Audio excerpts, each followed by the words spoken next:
Lucas 2:39.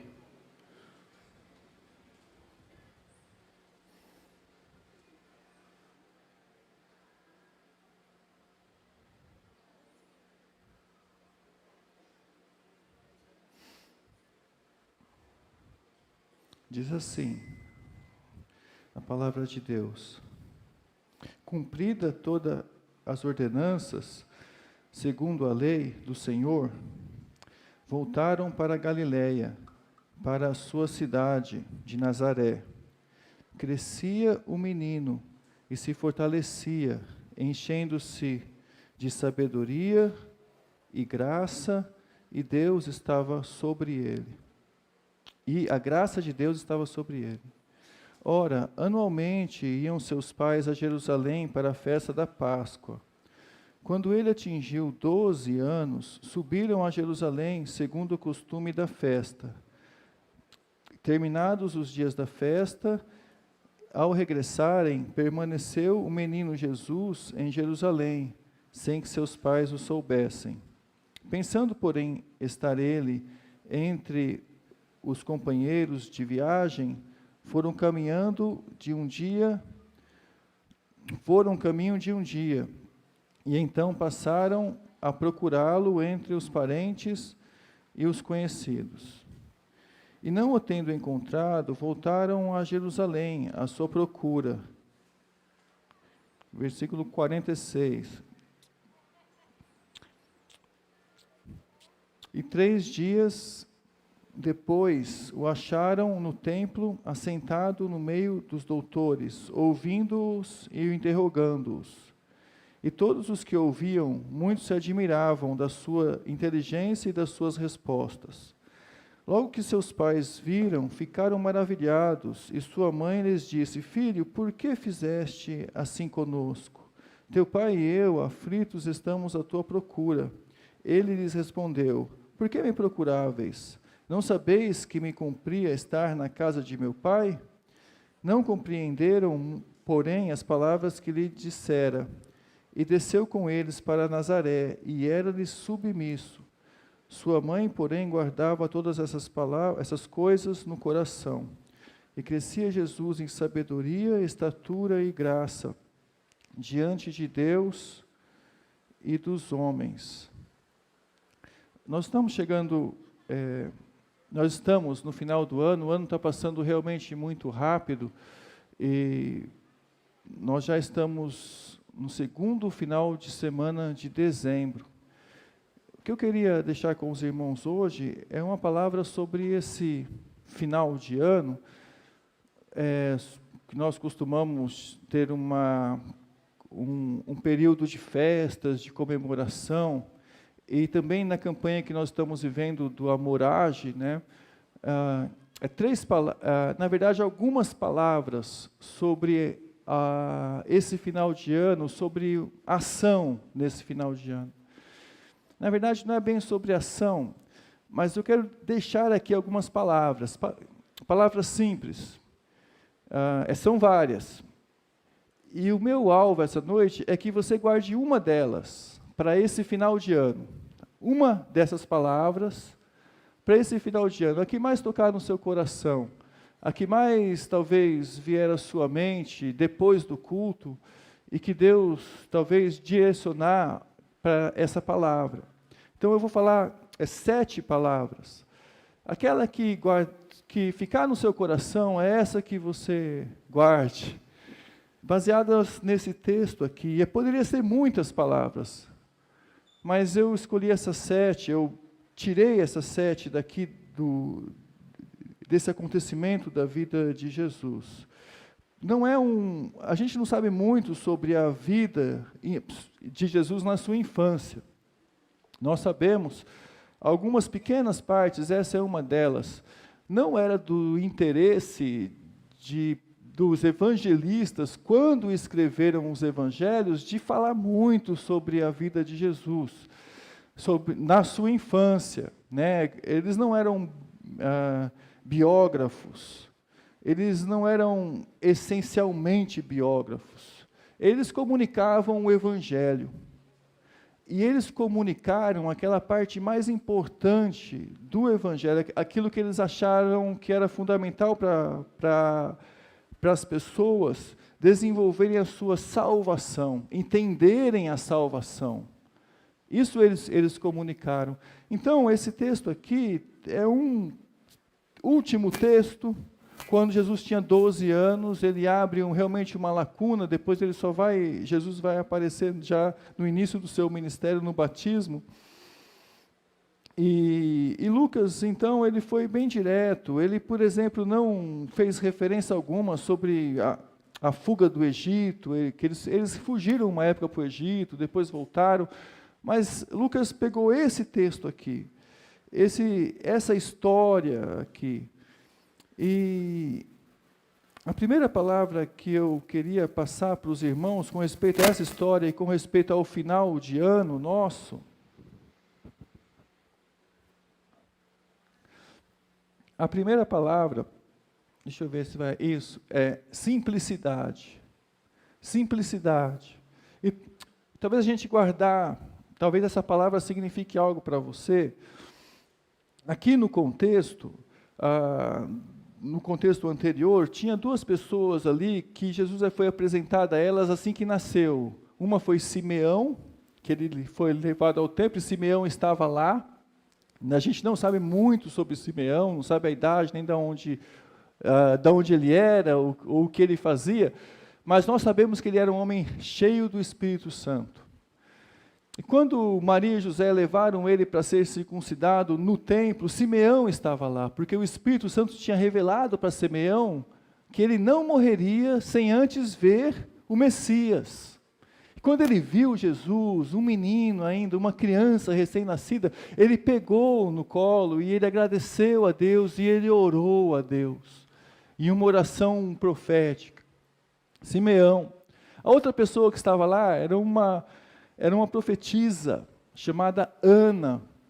Já era idosa, ela tinha ficado viúva há muito tempo, já tinha mais de 80 anos.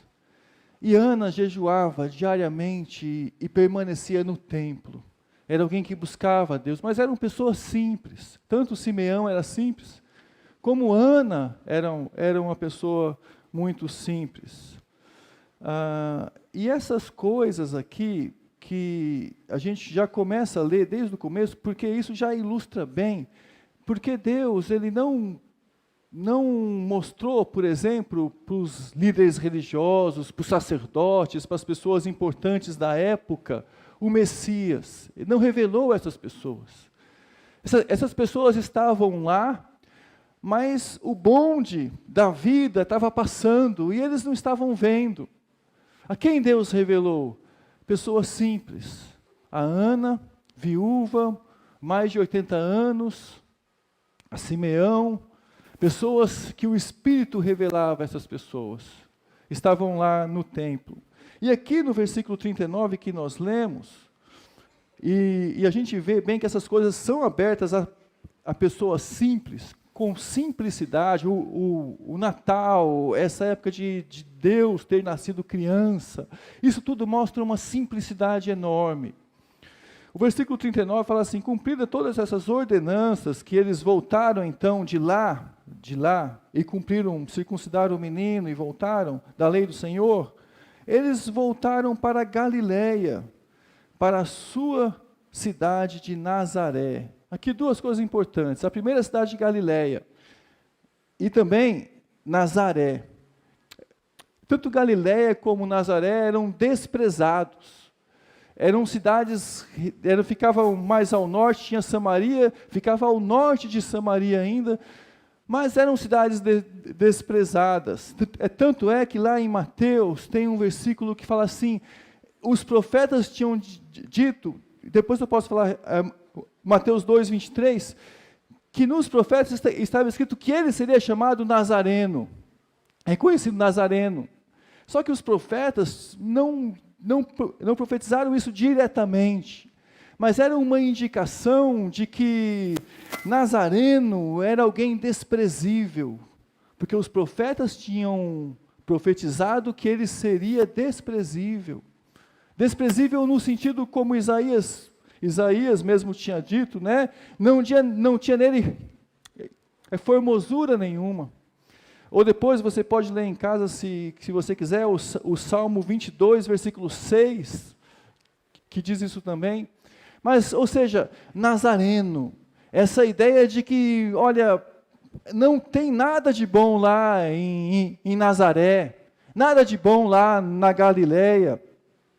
E tanto é que a gente vê bem isso, que na época de Jesus, tinham muitas pessoas chamadas Jesus, muitos. Era comum, era um nome comum, Josué, Jesus, que eram o mesmo nome. Só que eles passaram a chamar Jesus de Jesus o Nazareno. Jesus o Nazareno. E no sermão de Pedro, Pedro lembrou isso. Falou assim, olha, o Jesus Nazareno a quem vocês crucificaram, ele ressuscitou. Era esse Jesus específico, o Nazareno. E os seus seguidores também passaram a ser chamados de nazarenos, os seguidores de Jesus. Lá em Atos 24, 5, Paulo foi citado como o líder da seita dos nazarenos. E eles citavam isso, irmãos, não porque eles só queriam identificar Jesus. É que realmente Nazaré era uma cidade, era um local desprezado. Era desprezado. Era muito simples. Era vilarejos afastados, não tinha ali a Galileia, o Galileu, Nazaré, era afastado. Os seus inimigos usavam com desprezo, por exemplo, o Pilatos escreveu lá no alto da cruz, Jesus Nazareno, rei dos judeus, e os judeus disseram, não escreva rei dos judeus, escreva que ele disse que ele era o rei dos judeus. Ou seja, não era algo para se orgulhar. Mas Jesus, ele não se envergonhou de ser chamado Nazareno. Quando ele apareceu para Paulo, lá no caminho para Damasco, o Paulo mesmo disse que ele viu uma voz que dizia, eu sou o Jesus Nazareno. Eu, o Jesus Nazareno, a quem vocês perseguem. Ele se identificava como Jesus Nazareno. Ou seja, Jesus, ele se identificava com pessoas simples. Irmãos, lugares simples, lugarejos simples, pessoas simples, afastadas. Isso não significa que são menos importantes, ou que devem ser menos desprezadas, porque foi exatamente dessa maneira que o Salvador veio. Ele veio com simplicidade, morou, habitou, cresceu com pessoas simples, valorizou pessoas simples, lugares assim. A verdade cresceu nesses lugares. Natanael, por exemplo, quando ouviu falar, falou assim, pode vir alguma coisa boa de Nazaré? Quando ouviu falar que o Messias vinha de lá, né? era Galileu. Pode vir alguma coisa boa de Nazaré? Mas, no entanto, é esse tipo de ação, esse tipo de coisas que Deus usa. O mundo, ele tem valores diferentes. As coisas de Deus, elas são simples, elas apontam para a luz, mas são coisas simples. São coisas simples. O mundo, ele não dá notoriedade, e o mundo tenta ridicularizar tais pessoas. Porque o mundo tem os seus ídolos, tem os seus valores. Mas quem somos nós? Nós somos pessoas diante de Deus. Quem somos nós? Nós somos pessoas simples, irmãos. Natal é uma época essa época de final de ano, talvez seja uma época para a gente pensar, olha, talvez seja uma época para pensar na simplicidade. Simplicidade das festas, das roupas, simplicidade daquilo que Deus quis manifestar. Deus não quis manifestar nada cheio de pompa. Deus não fez isso. O que Ele faz é manifestar a pessoas simples. Uma outra palavra que eu queria lembrar aos irmãos é plenitude. Porque também é uma época onde a gente pode olhar e pensar em coisas plenas. Aqui, no versículo, ele fala assim, no versículo 40, crescia o menino e se fortalecia, enchendo-se de sabedoria. Quando fala enchendo-se de sabedoria, a ideia é tornando-se pleno em sabedoria. É uma ideia de plenitude mesmo. A mesma palavra é usada para se encher do Espírito Santo, de estar pleno, né, do Espírito Santo. E o que eu acho muito importante aqui no versículo 40, e nessa época de final de ano para a gente lembrar, é que o menino crescia, nasceu como criança, cresceu. Na verdade, ele encarnou. Jesus, ele encarnou. O Filho de Deus se colocou lado a lado com a gente. A encarnação de Jesus, irmãos, mostra a maior de todas as identificações. Ele se identificou. A gente só pode dizer assim que ele teve compaixão, amor, que ele amou, que ele conhece o nosso coração, porque Jesus encarnou. Da maneira como a gente diz que ele tem compaixão e que ele ama, porque ele encarnou. É claro que Deus conhece o nosso coração. Mas o fato dele ter encarnado, crescido como menino, sofrido as nossas dores, vivido com simplicidade, passado pelo que a gente passou, se identificado como um de nós, isso ganha um valor diferente quando a gente diz, ele realmente encarnou, ele cresceu como um de nós. É possível amar, irmão, sem se identificar? É possível ter compaixão sem se identificar? É possível ter empatia sem se identificar? Sua identificação, ela foi completa, ele viveu cada etapa de uma vida, da nossa vida. Ele viveu cada etapa. Ele, por exemplo, pertenceu a um grupo, e esse grupo pertenceu a ele. E ele viveu cada... Eu pulei aqui, deixa eu ver.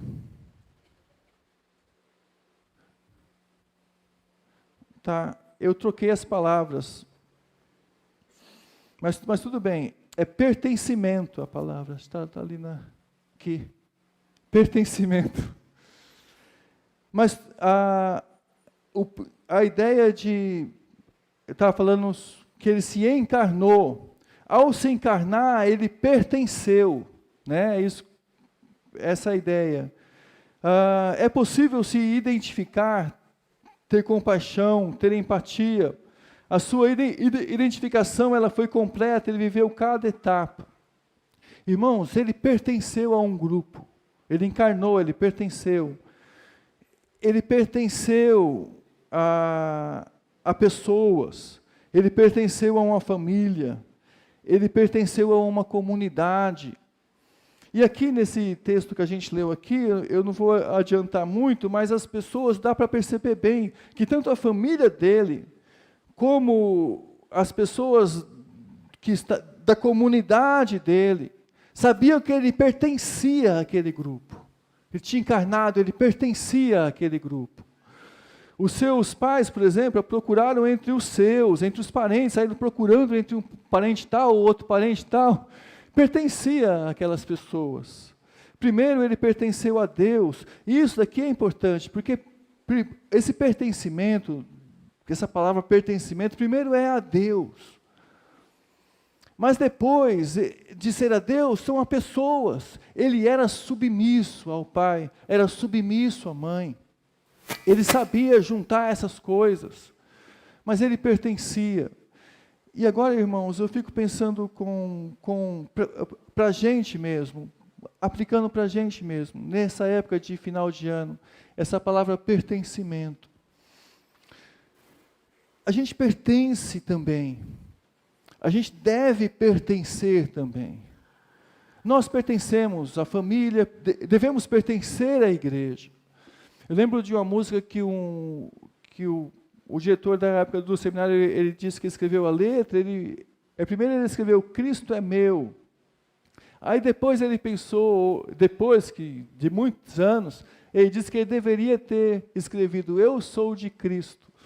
Ele deveria ter escrevido. Primeiro nós pertencemos, eu sou de Cristo.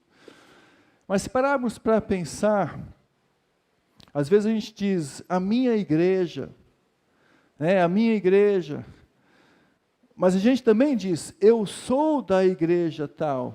A gente diz a minha igreja, mas também diz eu sou da igreja tal. Isso acontece com tudo. A gente diz a minha esposa, mas a gente também diz eu sou o marido tal. O meu filho, mas a gente também diz eu sou o pai tal. O meu irmão, mas eu também sou o irmão. Nós pertencemos a um grupo, irmãos. Quando o Senhor encarnou, o Natal, Ele nasceu, Ele mostrou essa ideia de pertencimento, que Ele pertencia. Eu participei uma vez numa igreja, tinha poucas pessoas, tinha 30 pessoas lá, mais ou menos. Eu fazia estágio lá. E aí, quando eu voltava, eu ouvi algumas pessoas dizer em outro contexto, e aí, como vai aquela igrejinha? Eles falavam. Aquilo batia no meu ouvido e, sabe, igrejinha. Por quê? Porque eram poucas pessoas, porque eram pessoas simples. Mas a gente nunca diz, e aí, como é que vai a sua famíliazinha, Ou aquele grupinho. A gente não fala assim, porque são pessoas que pertencem. Mais do que grupo grande, a ideia é a ideia de você pertencer a um grupo. Mais do que um grupo grande ou grandes coisas, a ideia é você pertencer a uma igreja. E você saber, eu pertenço, eu sou o irmão, meu irmão. Essa ideia de chamar de irmão, ela é uma ideia forte.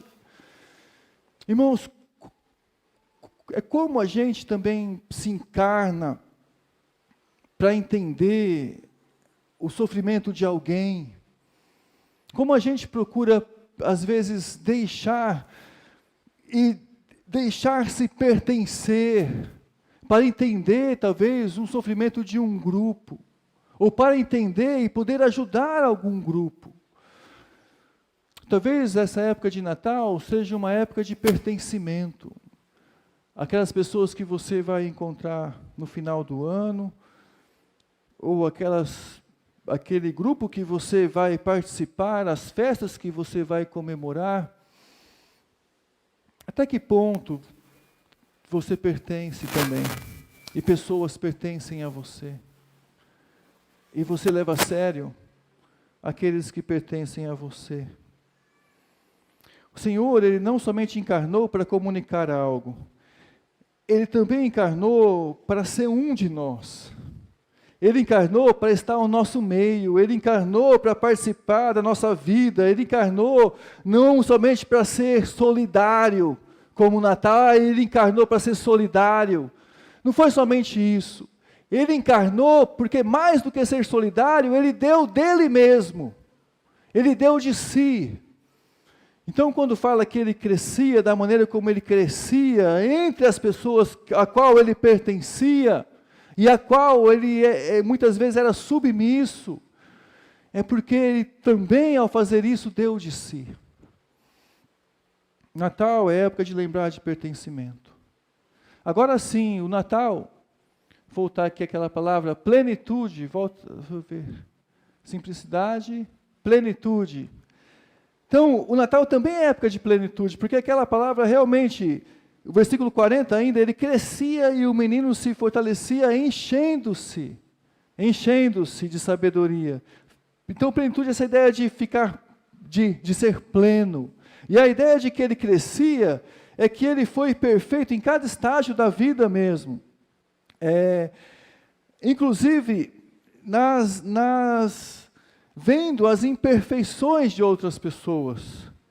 Ele estava livre das suas imperfeições, mas ele podia ver imperfeições em outras pessoas. Na verdade, Jesus aprendeu a obediência vendo, lutando contra e vendo o diabo, a morte, a desobediência. Agora pensa bem, irmãos, Jesus ele não tinha pecado, ele era perfeito. E ele cresceu no mundo pecador. Então como ele podia crescer em sabedoria? Se ele estava entre nós aqui, e os imperfeitos éramos nós, como ele podia crescer em sabedoria? Como?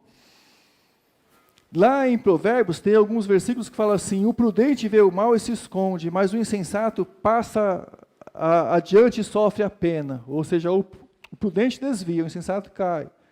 O prudente percebe o perigo e busca refúgio, o incauto, contudo, passa adiante e sofre as consequências. Jesus cresceu em sabedoria, vendo pessoas imperfeitas e aprendendo com o erro de pessoas também. Jesus se fortaleceu na plenitude e na sabedoria, independente das circunstâncias ao redor dele, porque as circunstâncias ao redor dele certamente não contribuíam em nada. Mas a revelação de Deus, a comunhão com Deus nele era tão forte que ele cresceu em sabedoria. E o ponto principal aqui é exatamente esse, irmãos, que o crescimento pessoal e o pertencimento a Deus, as duas coisas andam juntas, tanto o crescimento pessoal como o pertencimento a Deus. Aqueles que estão em Deus têm sua fonte de desenvolvimento no próprio Deus, e a graça de Deus vai tornando cada vez mais essa pessoa mais plena. Ou seja, essa plenitude de identidade que Jesus tinha, é uma plenitude de identidade que a gente também tem. Então não tem desculpa, para que se a gente for pensar bem, não tem desculpa para a gente pensar que não quer ser uma pessoa mais plena, que as circunstâncias não favorecem. Pensando no exemplo de Cristo, da maneira como ele se encarnou, vivendo num mundo mau, onde não podia aprender sabedoria verdadeira com pessoas. Mas nós podemos sim, irmãos, ver as circunstâncias más, erradas, e se desviar delas, crescer em Deus, buscar essa identidade que a gente tem em Deus. Plenitude pode ser uma boa ideia, sim. Talvez a sua festa de final de ano seja cheia de complicação. Talvez você olhe para esse final de ano e pense assim: olha, esse final de ano, independente do que as pessoas estão dizendo, eu só tenho problema, eu só tenho dificuldade. Mas, irmãos, isso não impede o nosso crescimento na sabedoria, o nosso desenvolvimento. Essas coisas não impediram Jesus, e a gente pode aprender com Ele. É claro que Ele era Deus, mas a gente pode aprender com Ele. Que a sabedoria também é você ver o errado e desviar. Que nós devemos buscar essa plenitude, sim. Nós podemos ser plenos. E talvez nesse final de ano você vê muita dificuldade, talvez você pense assim: o que de proveito eu vou tirar disso? Irmãos, creia que Deus quer fazer de você uma pessoa plena, independente das circunstâncias, das dificuldades, dos tropeços, das bebedices, das festas estranhas.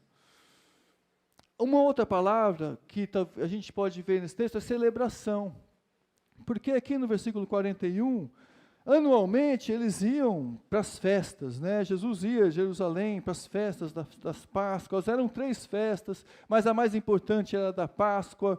E eles iam, e terminando os dias dessas festas, eles regressaram, e foi ali que tudo aconteceu. Mas eram festas ordenadas pela lei, eram basicamente, tinham 3 mais importantes que a lei mandava ir. Nem todo judeu podia ir nas 3 festas, eles provavelmente escolheram uma, muitos faziam isso, inclusive os judeus que estavam espalhados escolhiam uma festa e iam para ela, que era a festa da Páscoa. Porque nem todos tinham condição de fazer isso. Muitos judeus que viviam na dispersão, eles também iam para essa Páscoa. Agora, a celebração, ela faz parte.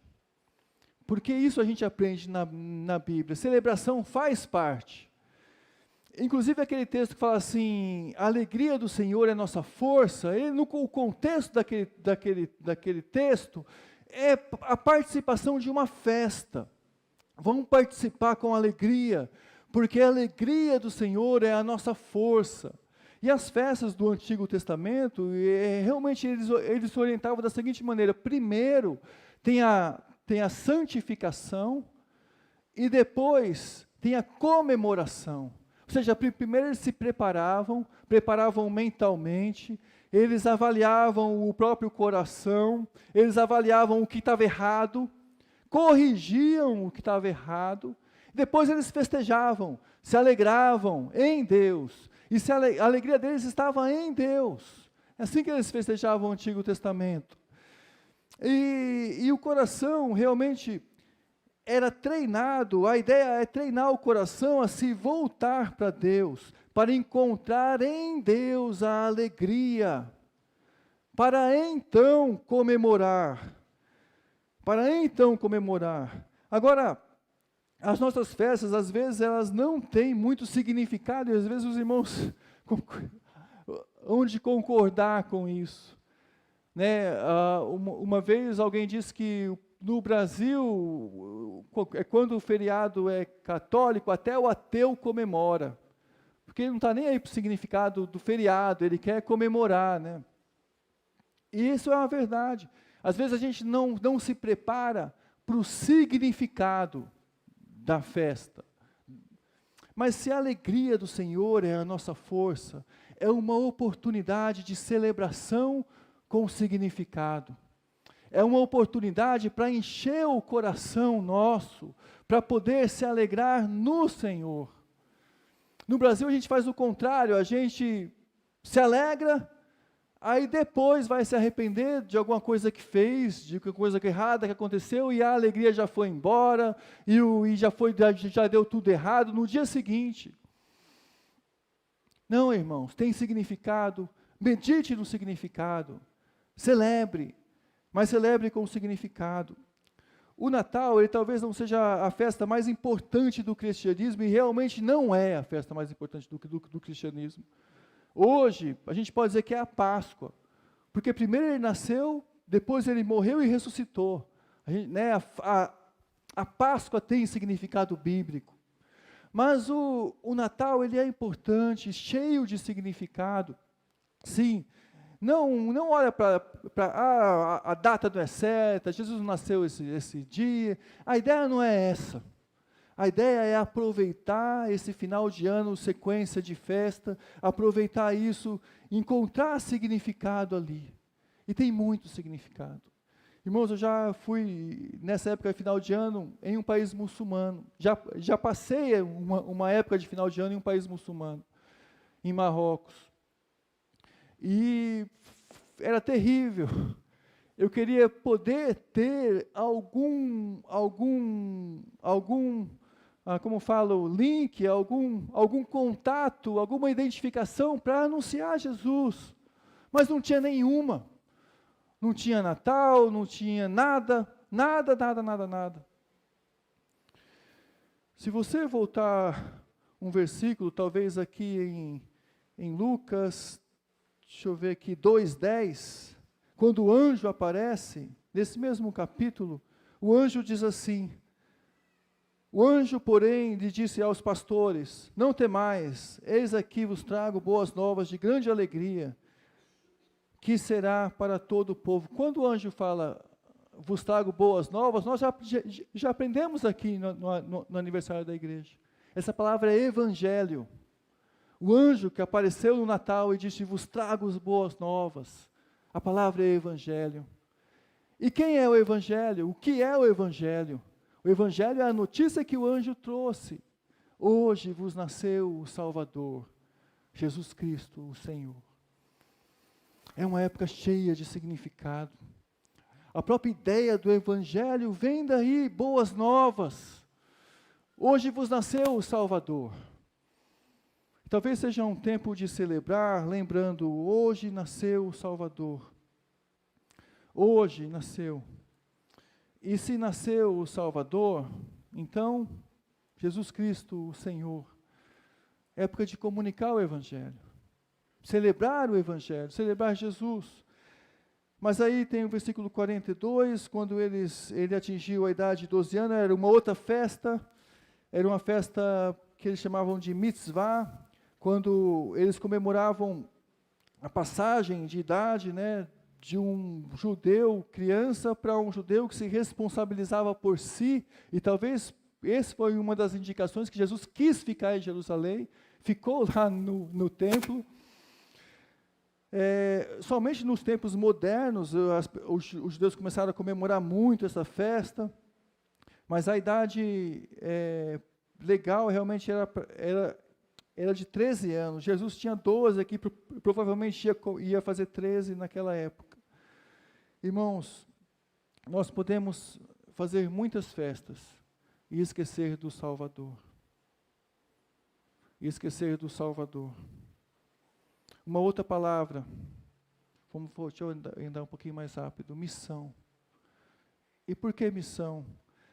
Versículo 43 a 45, fala assim, que nos dias os pais regressaram, esqueceram, Jesus ficou lá, e aí eles pensando, porém, versículo 44, estar entre os companheiros de viagem, eles procuraram Jesus.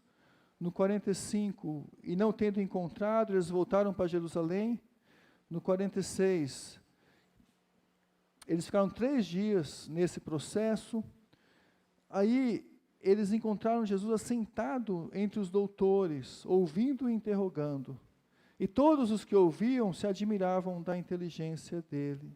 Era uma inteligência, que a palavra inteligência é você realmente ter um raciocínio rápido, lógico, exato. Jesus era assim, inteligente. E todos os que ouviam se admiravam da inteligência. Aí o versículo 48, logo que seus pais o viram, ficaram maravilhados, e sua mãe lhes disse, filho, por que fizeste isso conosco? Teu pai e eu estamos aflitos à tua procura. E ele respondeu, por que me procurais? Não sabeis que me cumpria estar na casa de meu pai. Essa palavra cumpria, ela tinha um significado bem exato. Era importante que ele desenvolvesse esse objetivo de estar na casa do pai. Ele estava ali no meio dos doutores, questionando aqueles doutores. Jesus não pertencia, ele realmente não viu que não pertencia àqueles doutores. Alguns dizem assim que ele queria ficar em Jerusalém, alguns comentários, para ele aprender mais da Bíblia. Mas eu particularmente acho que não. Acho que ele ficou ali interrogando aqueles doutores para realmente ver que aqueles doutores não pertenciam, não interpretavam a lei corretamente. Ele tinha desenvolvido uma sabedoria que era além daquilo tudo. E aí, nessa fala de Maria, que diz, filho, nós estamos aqui, nós ficamos aflitos à tua procura, ela revela que ela realmente, ela confiava em Jesus, a ponto de deixar ele andar entre os parentes, mas a preocupação de Maria e de José era assim, olha, por que você não se importou conosco, e não imaginou que a gente ficaria aflito procurando você. Nós estamos procurando você 3 dias já. E a resposta de Jesus era, você não sabia que me cumpria estar na casa de meu pai? Era uma outra constatação que deveria ser feita ali, que Jesus era verdadeiramente Filho de Deus, e que ele cumpria estar ali. Ele não pertencia àquela proteção familiar. Ele pertencia à família, mas aquela proteção não mais. Aquela proteção de viver em função do propósito que a família designaria a ele. Ele tinha um Pai celestial. Esse Pai designou uma missão para ele. E era por causa dessa missão que cumpria ele estar ali. E ele lembrou a Maria, olha, Estou aqui por causa de meu Pai Celestial, que Ele era Filho de Deus. A expressão Pai, ela realmente designava muito mais do que naquela época dizia. Embora no Antigo Testamento realmente mostrava algumas indicações de que Deus era Pai, porque chamava Israel de primogênito, mas ninguém no Antigo Testamento tinha a coragem, ou teve a coragem de chamar o Deus Criador do céu e da terra individualmente, chamando individualmente de Pai. Meu Pai, não foi nosso Pai. Cumpria estar aqui, cumprindo a missão do meu Pai. Isso mostrava a comunhão que ele tinha com Deus. Designando assim. Então, Jesus estava afirmando essa filiação divina em cumprir a sua missão. Agora, irmãos, isso norteou a vida de Jesus inteira, essa missão dele. Versículos como: é necessário que eu anuncie o Evangelho, é necessário que o Filho do Homem sofra, importa que o Filho do Homem seja levantado. Mas versículos como: a minha comida é fazer a vontade de Deus e realizar a sua missão. Ele já tinha identificado isso com 12 anos. E com 12 anos ele assumiu que era importante cumprir a vontade do Pai. Todos os pensamentos deles, irmãos, isso é importante para a gente também. Sentimentos, palavras, obras, estava naquilo que agora o Pai designara para a sua vida. Irmãos, e a nossa missão? Jesus, ele nunca fez algo que era diferente da vontade do Pai. Ele nunca fez. E a pergunta que fica para a gente, talvez seja um tempo para a gente pensar sobre nossa missão. Nossa identificação com Deus, mas a nossa missão. Nós temos uma missão. E uma outra palavra também tem a ver com isso, é submissão. Porque Jesus, ele soube encaixar bem. Ele soube encaixar bem a ideia de ter uma missão do Pai e a ideia do versículo 51, quando chamaram ele, desceu ele para Nazaré e era-lhe submisso. Sua mãe guardava essas coisas no coração. Ele soube encaixar missão com submissão à família, pertencimento à família.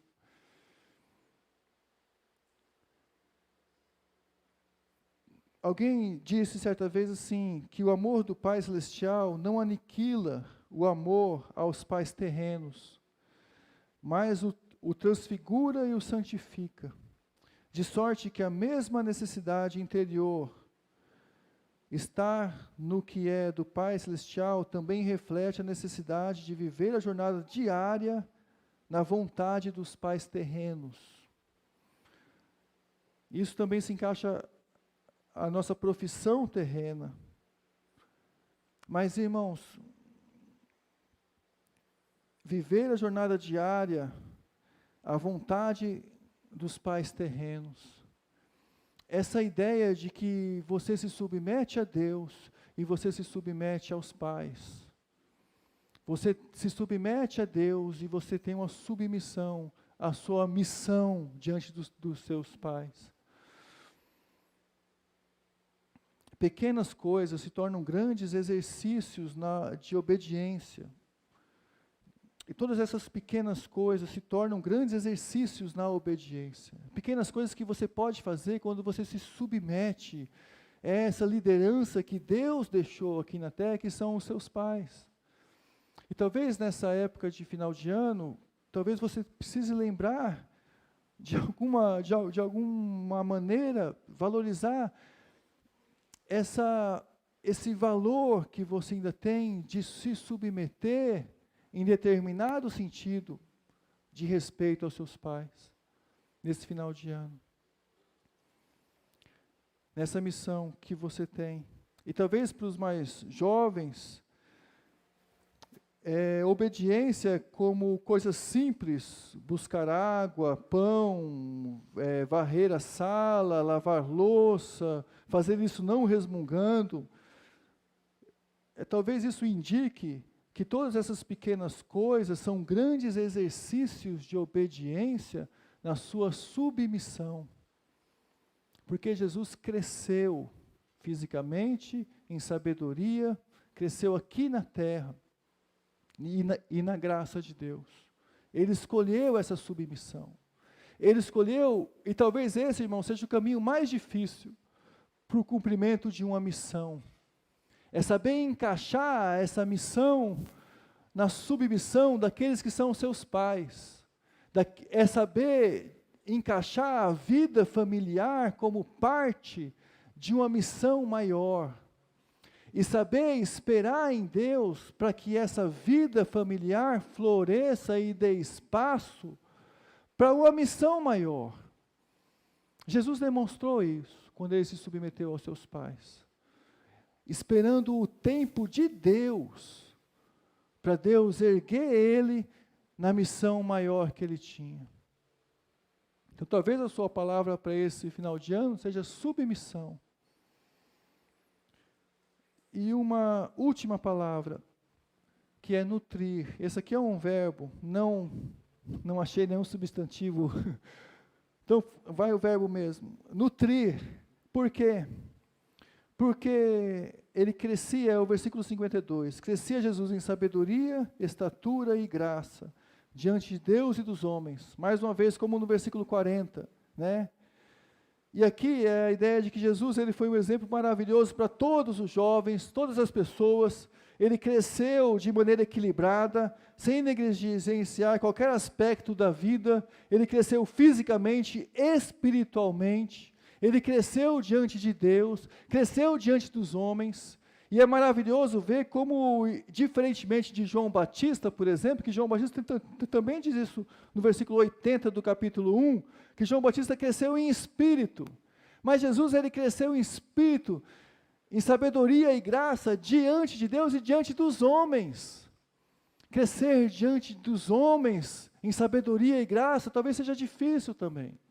Primeiro em Deus, depois dos homens. Deus concedeu graça para Jesus. Crescer diante das pessoas. E eu vejo aqui que Jesus tinha essa dádiva de Deus porque ele era nutrido em Deus. Ele se nutria na pessoa de Deus. Ele era cheio de sabedoria e de graça.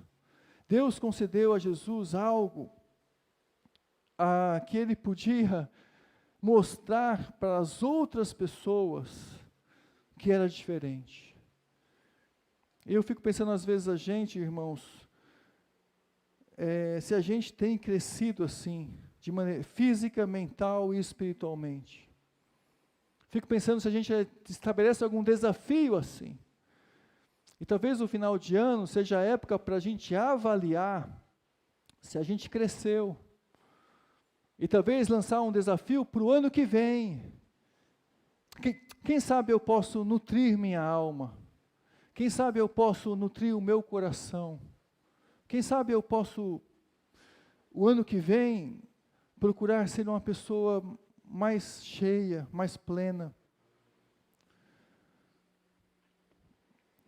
Então, com simplicidade, esse final de ano, talvez você queira ser uma pessoa mais plena, talvez pertencer, talvez celebrar melhor esse final de ano, talvez identificar a sua missão, talvez você identifique que você talvez precise de submissão, ou talvez você precise se nutrir, para enfrentar um crescimento, para ter um crescimento melhor no ano que vem. Baixe a sua cabeça. Vamos orar. Pense em apenas uma dessas palavras, não nas 7. Uma. Escolha uma delas. Escolha um exemplo. Agradeça a Deus e peça a Deus, esse final de ano, daqui até final de dezembro, eu queria ser diferente nessa área, tomar essa atitude diferente, essa posição diferente.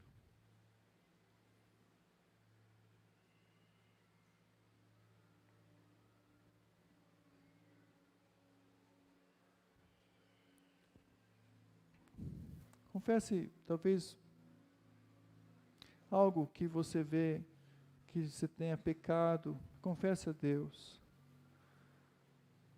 E peça para Deus colocar realmente no seu coração uma coisa para sair daqui diferente.